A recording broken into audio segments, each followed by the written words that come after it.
taatoo dhartee ijibaaniin dhufan nagaa fi jaalatti. Yoo garaan baqaqee haqqi namaa ifatti baati of kennaa dubbadha irra dibuun kijiba taati.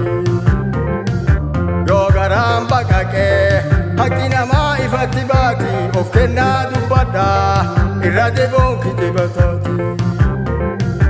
Murannoon deemadha haqarraan kutuu fageenyi of wareegan malee argamuun danda'u nageenyi. Itti deeman malee gara namaan dhuftu dhugaanii jaalalli fi nagee ni namaan dhufan kijibaanii.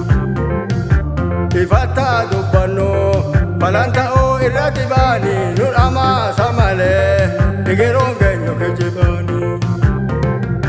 Falantaatu dharti kijibaaniin dhufan nagaa fi jaalatti. Falantaatu dharti kijibaaniin dhufan nagaa fi jaalatti. Falantaatu dharti kijibaaniin dhufan nagaa fi jaalatti. Falantaatu dharti kijibaaniin dhufan nagaa fi jaalatti. Jirti kaayyoo sabaa itti wareegamte lammiini yoomiyyuu yoo ta'e dagatamuu qabdi isiini. Jirti kaayyoo sabaa itti wareegamte lammiini yoomiyyuu yoo ta'e dagatamuu qabdu isiini. Galma saasan ga'uuf Oromoon gabbare ilmaanii yoomiyyuu fudhatu tuni jalaa sharafamnaanii. Beeki kaayyoo sabaa kan Oromoon itti du'ee fi amantaan argattu ani sabboonadha jetteefi. Mirga abbaa biyyummaa dimookiraasiis agarsiisa Oromoof dhaabbachuu jechaan gochaan nu amansiisa. Eenyumaa yaa ta'u samii rakkoon qabu maqaadha qaama kaayyoo isaa deemsisu dhaabbata cinaadha. Itti baafnee gatii kaayyoo dhaabbanne malee dhaabaa miti.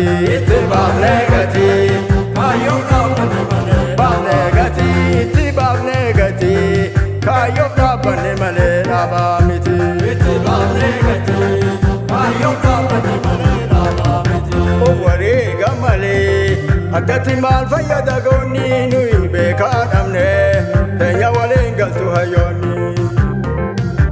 Of wareegan malee addatti maal fayyada goonni nuyi beekaa dhabne teenya waliin galtu hayyoonni.